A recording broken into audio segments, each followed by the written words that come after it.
Bonsoir, bonsoir, bonjour, c'est Congo News 24. Bande Konanga, comme toujours avant de commencer notre émission, nous disons merci à Dieu. Nous disons merci à nos chers abonnés et téléspectateurs qui nous suivent partout dans le monde et en RDC. Bande Konanga, soyez les bienvenus. À la une, chers téléspectateurs, et Yindi Bandeko, réaction sur le rapport de l'ONU, un député européen a cloué l'Union européenne. Et Zaki Somo, alors Boko Yoka, ba vérité ou Kobima, combien ba soldats rwandais bazana RDC, nombre na bango, alors Bandeko, réponse nango, ndeza po suka. Tous à la connecter, peut-être développer mon émission à biso. Troisième point, chers téléspectateurs. Oyo yindi partout maintenant Kinshasa RDC Zaya Kuningana, reprise de Bunagana par la RDC, reprise des activités à la frontière, fin RDF 123. Tous à la connecter, peut-être développer mon émission à biso. Chers téléspectateurs, de commune à point à biso, Oyo, Union européenne, un député français, Thierry Mariani, a lobby Nandenga Mukete. Et Bele beaucoup peut-être bon qui on a tweeté. Alors Mama Tina Salama a tweeté en sous pour les Congolais te comprendre. Alors Mama Tina Salama a tweeté le sur yango pour na bande ko makambo za minene. Na kati Union européenne, en tout cas, eza ya koyinda. Balobi, même il y a beaucoup de monde qui écrit extrait du terme sous dossier. Baza koloba sur comment Rwanda a déstabilisé l'élection na biso. Donc mission nyon soba des autres hommes qui partout Rwanda a provoqué. Na est et de ce cas pour l'élection na biso kota troublé. Parce que les Européens ont petit maboko abi élection en 2023. Félicitations pour la RDC. Na délai constitutionnel. Alors, ça le plaisir na Européens, ça le plaisir parce que batu bazaka sofa pouvoir. Soko à côté, à l'élection aux alaté pour na nini non, fatia yi à monito même la démocratie et avancer. Donc fatia pena bon c'est démocratie wana. Vous avez ah, mais on peut n'endenga kitoko. Alors, maintenant, na Union européenne balobi que Rwanda ndenga zawana azolinga déranger l'élection ya RDC. Après, balobi boui que ba Rwandais ba kote libiso sous le label 123 ba soldat rwandais. Et puis, balobi batangina nombre mena bandeko boyoka très bien 3000 soldats rwandais na katema bela RDC, soit disant les 123. 3000 soldats mena bakomi na bango oyo ba recruter na Rwanda, ba recruter na RDC 3000 soldats. Tant to tala biloko oyo. Bozomona te. Bato yo baye na makambo moko impossible pour kaka ba déstabiliser mboka na biso. Bolanda première partie na sécurité fatia le banga ba jwa goma ba kotika ko jwa goma ti. Mena makambo zbaluki. Ha, bande kone émission yo. La reprise de Bunagana par la RDC. Tozo ya na po. Rwanda tomboki na ndenga muketi. Eza soma en émission alléluia. Yebsa moninga nyose tazanga te. A kota bokota yebsa baninga yo boya koyoka. Pana mboka bazozo Bunagana, ba autorité de l'état ba diriger Bunagana. Makambo za minene. C'est un débat. Mais tozo ya na poasuka. Alors, na Union européenne ba décrire nde ba aventure ba Rwandais ali. Ndenge nini bazoluka kusala mboka na biso Et puis, comme un effectif, il y a 3000 hommes, il y a RDF 123 à Rutshuru et à Masisi. Donc, côté Wananyonso, baza mena 3000 hommes. Bauda ko traîner bango na Tchanju, na Rwandais. Baxi nom na bo bazozo ba jeune na forcer ces jeunes là. Tolinga ba kufa pete. Ba jeune na fo ba betele soma solo passe ba ko déserter na ndenga mukete o éclater ba jeune na ba ko pakata bambangu. Ah na ngambo EDC owo taba jeune ba okima kima na bango me ba banga ki ba oboma bango ya ba ndima ko kota na armée wana par force. Alors totanga. Et il y a une réaction sur le rapport de l'ONU. Un député européen, un député français a cloué l'Union européenne. Thierry Mariani, député français au Parlement européen. Bango, bazo sa na service Europe action extérieure. Donc bango pena baza mission na bango pona koloba makambo ibele na kata démocratie. Mpona onyo sezoleka na bango ba dévoiler ba secret. L'heure est grave. Azotanga rapport wana. Je cite ce rapport. Tanga be krignon soana. Quant au retrait concédé sur les papiers par les M23 au profit de la force est-africaine, le groupe d'experts note que, de toute évidence, ces retraits n'ont été que des façades. Et les combattants sont soit toujours présents dans les zones concernées, soit redéployés. Le nombre de combattants du M23 voisinerait les 3000 hommes. L'objectif de Kigali, c'est de renforcer le M23 pour sécuriser des sites miniers et décimer les groupes majoritairement Hutu. Donc, bango mission à bango, et ça va minérer. Après que boma ba Hutu wana nyonso, oyo bazana edis. Makambaza minene. Alors, la République démocratique du Congo organise son élection présidentielle de manière autofinancée en décembre 2023. Et je pense qu'on doit les saluer. Donc, l'Europe a bêté le bisoma beaucoup pour une élection na délai constitutionnel. Alors, ba Twitter n'est pas tweet. Oui, outil na tina samb do ba Twitter yango il a passé yango. Et ça tweet le 23 juin. Et de Kedeko, depuis longtemps, le Rwanda a commis Kosa pour la support na yepa ya M23, nazo traduire en anglais. Na esa etis.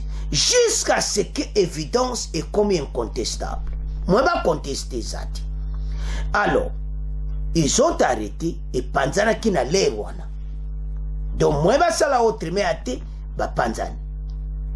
Et maintenant, sikoyo, aye lisuna lokuta na ye sima ya M23 po aboma lisusu ba Congolais wana na komi Kenneth Rof. Donc tant totala oyo ozomona makambo eza mawatu kwana eza en anglais mutakomi ye pa zoloba mikolo makama Congo ko sante Kenneth Rof.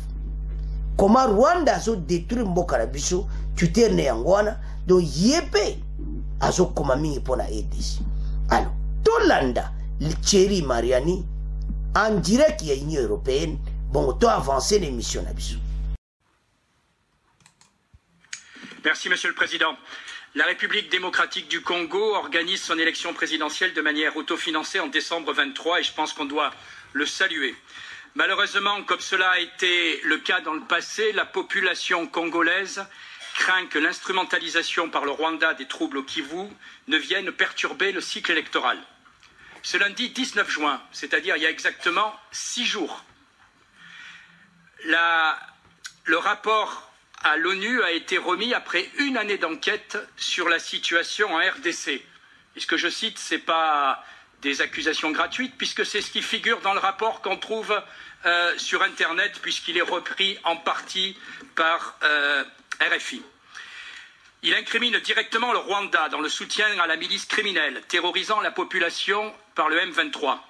Cette ingérence déjà insupportable ajoute donc l'horreur des crimes au mépris pour le voisin congolais. Je cite ce rapport. Quant au retrait concédé sur le papier par le M23 au profit de la force est-africaine, le groupe d'experts note que de toute évidence, ces retraits n'ont été que de façade et les combattants sont soit toujours présents dans les zones concernées, soit redéployés. Au sujet des effectifs du mouvement armé, selon le groupe d'experts, avec la formation de nouvelles recrues, le nombre des combattants du M23 avoisinerait les 3000 hommes. Et je cite, dernier paragraphe, selon les sources sur lesquelles les experts onusiens s'appuient, l'objectif de Kigali est de renforcer le M23 pour sécuriser des sites miniers et décimer le groupe majoritairement Hutu-FDLR, soutien régulier de l'armée congolaise. Je ne suis pas un adepte des mécanismes de sanctions. Je note cependant qu'il est étonnant que l'Union européenne, si prompte à réclamer des sanctions dans certains cas, regarde et se contente de menaces prudentes contre Kigali quand de tels massacres sont commis.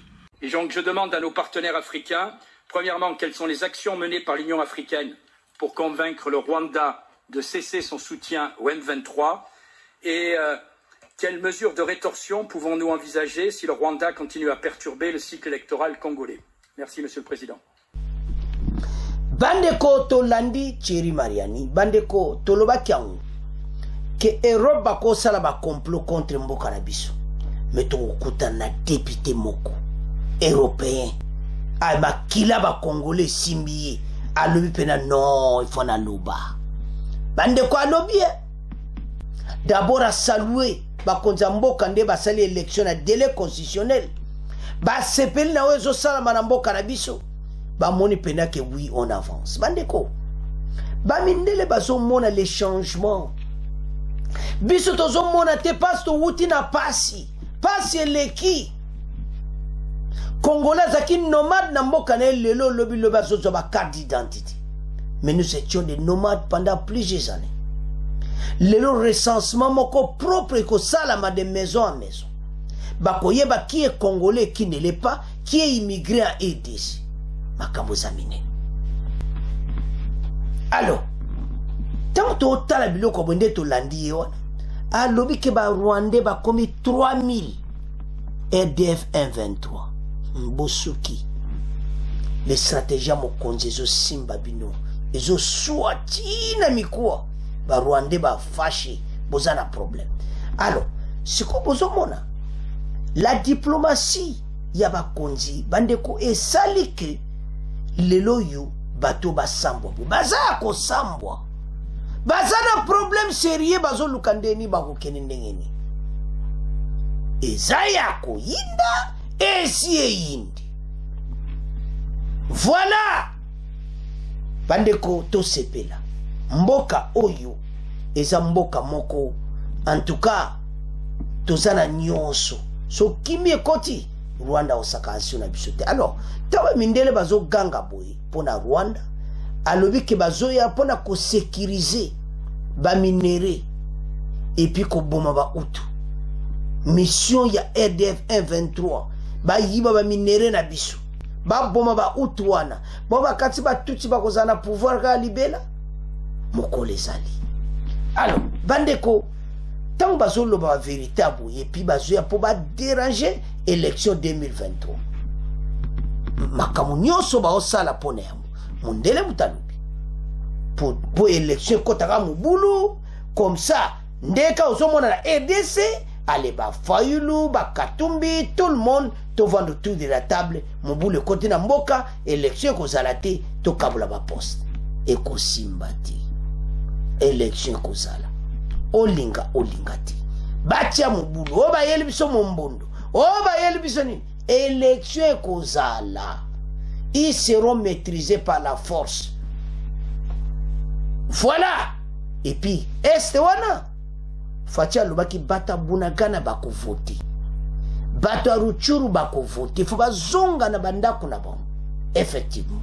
Alors, bande konanga, c'est à ce point tout tiki. Deuxième point, tout comme na troisième point, la reprise de Bunagana. Alors, chers téléspectateurs, Obalubake Yindi, la reprise de Bunagana par la RDC. tolobaki yango ete bakonzi bazoloba bayebi bazosala bandeko officiellement EAC akomeli bakonzi et puis gouverneur atangi yango officiellement ete maintenant les autorités congolaises bazwa contrôle ya Bunagana eza ya koyinda esi eyindi l'émission. Alors message là de quoi Rwanda siliki na ndenga mukiti bakozala escorté sous EAC bako escorté ba autorité congolaise bango nyonso établi na Bunagana parce que boyoka makambo ezoleka na Bunagana na bango moko bamonaki moyen te pression bazia kosanga te parce peuple azoloba o ezosalama bango bayaki pona kobatela peuple comme esclave ba Ugandais bokoyoka o Uganda osala. Alors EAC a une décision. La décision là est sungi penza parce que comme qui na pression pas mo konzamboka Fatia le bazo coopérer ba taxe na bango alors ba Kenya surtout et sali bango bien te bango toi diriger EAC ba ici Uganda en tout cas non o esa foko to écoute ça aider ces autorités nyonso bazo ba poste nyonso na kati ya Bunagana bo monte ke bande la femme à solo tango ba ba jibo autorité anta ba okota ba autorité wana bo yebi ke na frontière police azala ka soda aider ces faza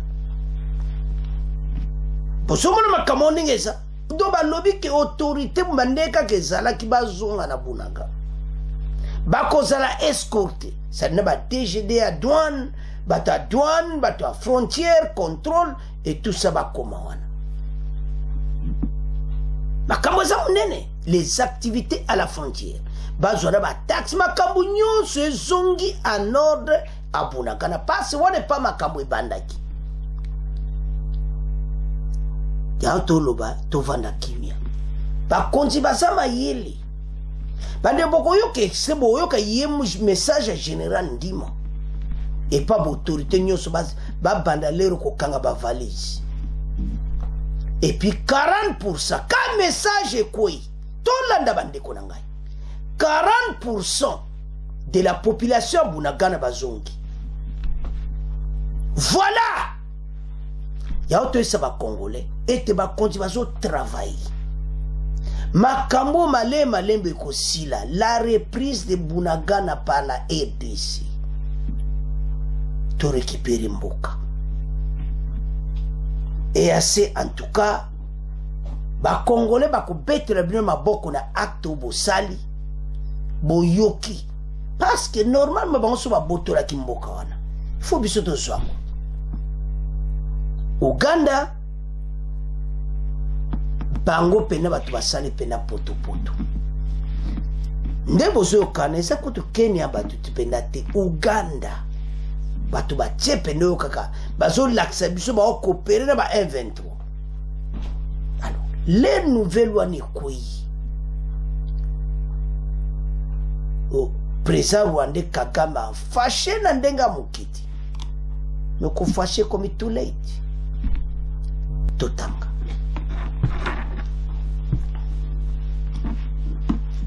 donc oyoka batu pena bazo regretter le président Rwandais aluana mayele silie azoebelo wa salate asani makambo balobaka yindi azana shwati le président Rwandais mayele silie parce que kope kufi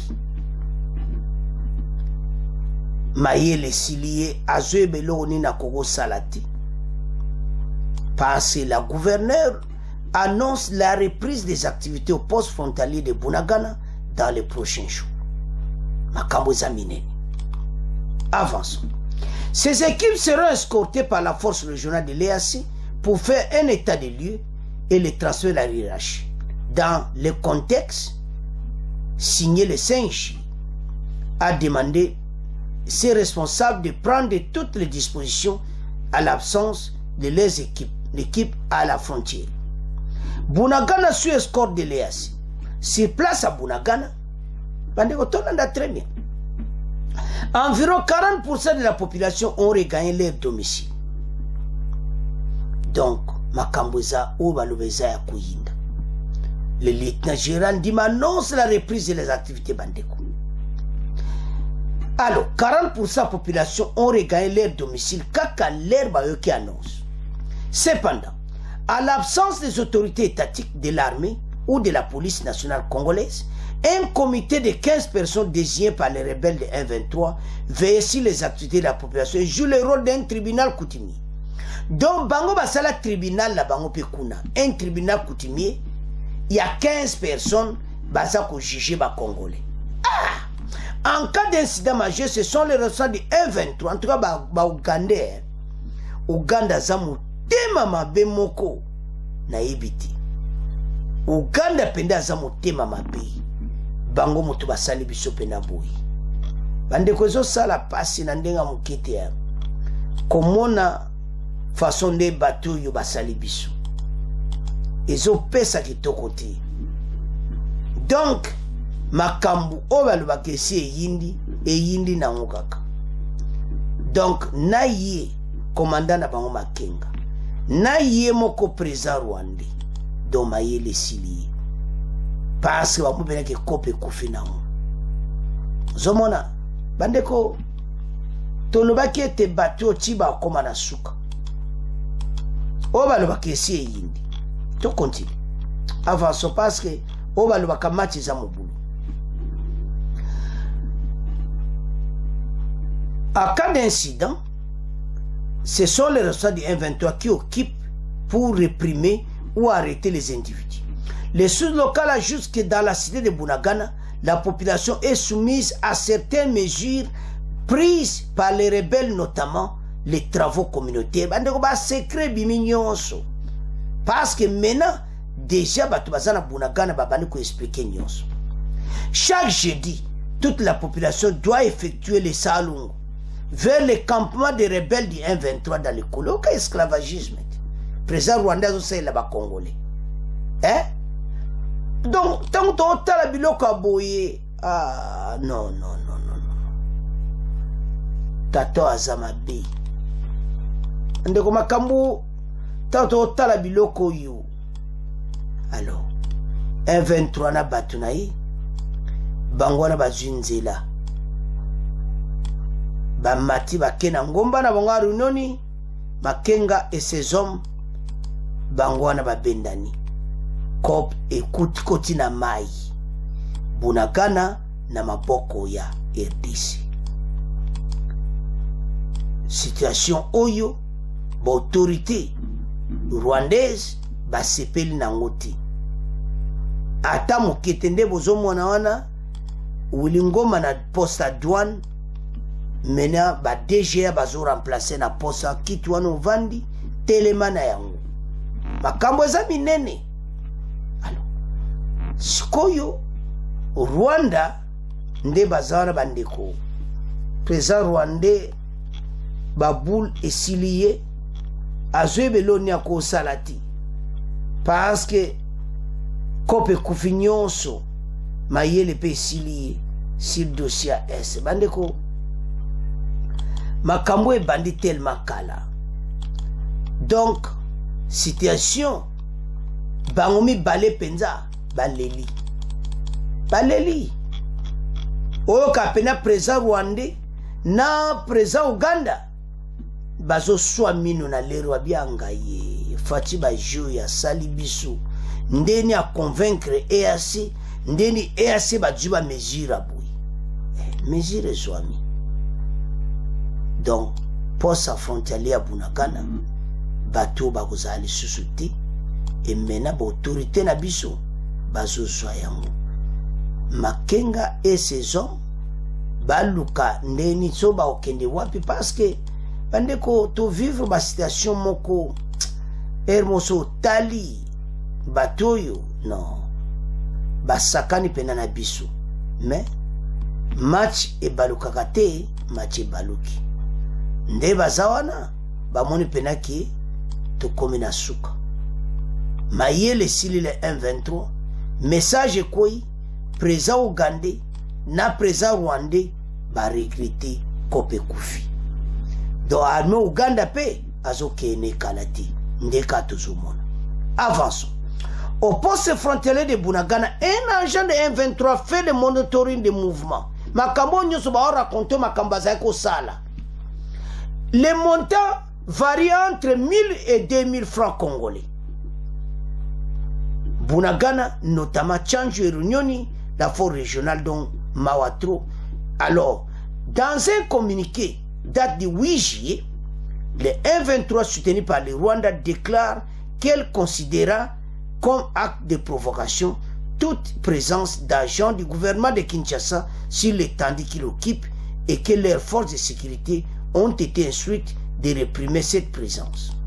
Boyat, sikoyo EAC mutakati makambo nyonso. Mais Rwanda mbala moko atindi maloba mais ekusimba kakati makambo si sili nango. Donc ndenge bakati eza ko s'appliquer directement eza sur lettre ya EAC. Commandant EAC Oasika to féliciter asali musala kitoko EDC tozozonga na Bunagana. Alors Kostandima a pesi message toyo kasiko confirmation ya Kostandima bon tomeka kwa osola ya. Madame, Messieurs, bonsoir. Au Nord Kivu, le gouverneur de province annonce pour bientôt la reprise des activités des services de l'État au poste frontalier de Bunagana, où ces équipes seront escortées par la force régionale de l'EAC pour faire un état des lieux et à transmettre à leur hiérarchie respective. Dans une lettre du 5 juillet dernier adressée aux directeurs provinciaux de ces services affectés aux frontières, le lieutenant-général Constant Ndima leur demande de prendre les dispositions quant à ceux. Mais qu'en est-il concrètement de la situation à Bunagana? Sur place à Bunagana, environ 40% de la population a rejoint son domicile, affirment plusieurs sources. Cependant, en l'absence des autorités étatiques, de l'armée ou de la police nationale, un comité local de 15 personnes, dont un chef de groupement et un chef de centre, désigné par le M23, veille sur les activités de la population et joue le rôle d'un tribunal coutumier. En cas d'incident majeur, ce sont les responsables du M23 qui s'en occupent pour réprimer ou arrêter les individus. Nos sources ajoutent que dans la cité de Bunagana, la population est soumise à certaines mesures prises par le M23, notamment les travaux communautaires obligatoires. Chaque jeudi, toute la population doit effectuer le salongo ou le travail manuel de salubrité dans les campements des rebelles du M23 dans les collines. Au poste frontalier même de Bunagana, un agent du M23 fait le monitoring des mouvements de population et fait payer tous ceux qui possèdent des colis. Le montant varie entre 1000 et 2000 francs congolais, affirment nos sources. Sur le plan sécuritaire, les combattants du M23 se trouvent sur les collines surplombant la cité de Bunagana, notamment à Tchanzu et à Runyoni, tandis que la force régionale est concentrée, elle, à la frontière, à Tchenguerero, à Kiwanja Nyongera et aussi à Mabenga. Celle-ci effectue également des patrouilles sur des axes et dans la cité de Bunagana. En réaction à cette nouvelle du gouverneur, les rebelles du M23 accusés d'être soutenus par le Rwanda affirment qu'ils considéreront comme acte de provocation toute présence d'agents de l'État congolais sur cet espace sous leur contrôle. Bandeko tolandi biso nyonso message à Constant Ndima. Ete bino nyonso dans les prochains jours bobongisa ba valise biloko nyonso ale bozana Bunagana. Eza écrite, eza makamba koloba te. Parce que ba komi po ezala te ke ba lobby. Ba commande lettre. Alors, gouverneur militaire attend lettre officiellement. Yamo konza mboka na interview wana. Tanga zolo ngana zo mafati benaza à l'aise. Makambo salami déjà match c'est betami. Tala bandeko président rwandais aliwa nazo comprendre ti. Fachi a convaincre EAC comment biso to botora ki Bunagana et comme si autorité congolaise ba vanda na Bunagana ba diriger ba activité nyonso frontière wana nyonso za diriger na RDC sikoyo biso musa donc bango baki FARDC akota na frontière DGDA kaka ndenge frontière etambolaka baloyi bakosala mobulu bosala na banani ntango basalaki lettre wana Uganda yebiti Maxolo akati tala message yokani ngande na monika ba député européen bazokanga président Rwanda komi na danger po ye président Uganda laksaka faste ye muta laksaka bomoni ndenge bakomi pene yokaka kolera mabe président Rwanda na Uganda mayele siliba kope kufi bravo Fachi musala kitoko bandeko esalaka plaisir ke bakonzi bayebi oyo bazosala ntango biso tozolela omona congolais mpe na fashe mabe atomboki na ndenge akosakana te le chef de l'état a récupéré Bunagana fo kobetela ye maboko c'est ça eloko bandoki ya Congo balingi koyoka makambo te lettre officielle bolandi eza lettre Radio Kapi a publié yango Constant Ndima a expliqué bango nyonso bazalaki na frontière bakanga ba valise bakokende sous escorte ya EAC yo ya kotia mobulu bien blindé alors escorte wana kosalama eza ba armée yo ya kosimba non président Rwanda koti mai yango EAC bazali koloba chaque fois ete bayebi oyebelo ni basali bwe pasi bayoki Sadek azakoya tika tosala musala bien pasi bango pe bazolia ti okasi makambo oyo pourquoi Rwanda komi na kanda pasi kope kufi. Alors la lettre officielle les a adressée et l'autre senga na bino so na s'abonner te s'abonner na chaîne ozo ba nouvelle moko na nozwa kiti et puis okozwango avec sincérité ozo partager avec fierté message na Radio Okapi ozo panza yango na esengo voilà ya oto esa ba congolais tala ces pays mobolanda premier point to wuti na makambo ebele ya mabe et comme tant yo RDC tous à l'ensemble pour tout temps samboka oyo totika kolanda oyo wana notre beau pays ah banamboka botelemako tolandi confirmation les autorités à l'état et puis bolande be expliquer des peuples azé ko nyokwama chaque jeudi ba osala salongo balobi ke basala batiana cour na bango kuna na Bunagana ma secret bimi passe baza ko panzana pour le moment déjà et ça c'est so bokene bino tu bokene bokite et de se bazo ya ko remplacer donc bazana kanda makambo za minene alors bango tu babani kokende ba secret peuple babani koloba chaque jeudi to sala kasalo et puis mutu soda moko a telemi na frontière il faut mutu nyonso apesaka 2000 francs 10 000 francs pour aleka 10 000 francs congolais 10 000 francs congolais pour leka ba taxi ba telemi bazo senga bwana Uganda zo supporter bango Uganda suki omoni Kenya nenga l'action Kenya l'action ke ezana makamusu kope zati ndenge bayokana kina fachifo basalela yango Uganda suki alors tant mona biloka bu c'est le plaisir pour les Congolais la reprise de Bunagana nzambe na ngai les autorités ba komina kati ya Bunagana bandeko tant to tala biloka bu za di plaisir pour na mboka ya to isa ba Congolais to kiba na oyo wana peuple a souffri bolandi wana ba expliquer nde makambo za ko leka boyoki ndeni peuple za ko nyokwama bandeko ya Bunagana pasi wana nyonso esili na chef coutumier na bango so mona chef coutumier azo diriger cour pona kosambisa bato tribunal eza diriger na chef coutumier Rwandais il faut que buleka Rwanda azo diriger chef coutumier bakangio so likaba kangio bolandi tanga yango bien makamu tu eza uleka na kati ya Bunagana nzambe bandeko na so banyokwami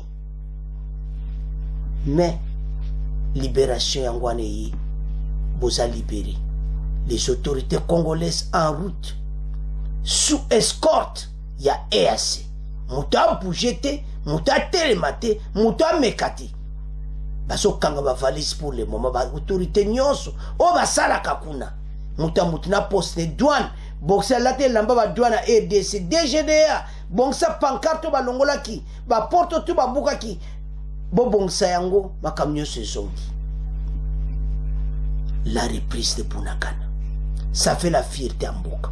Alors bande konanga bo partager une mission na osenga na bino ke Mboka auto lukto bani kozo tolba kyangu kalate avant l'élection to mona clair. C'est à ce point de comment clôturer mission na biso. Bon continuer ko s'abonner massivement, bon partager. Au revoir, à la prochaine.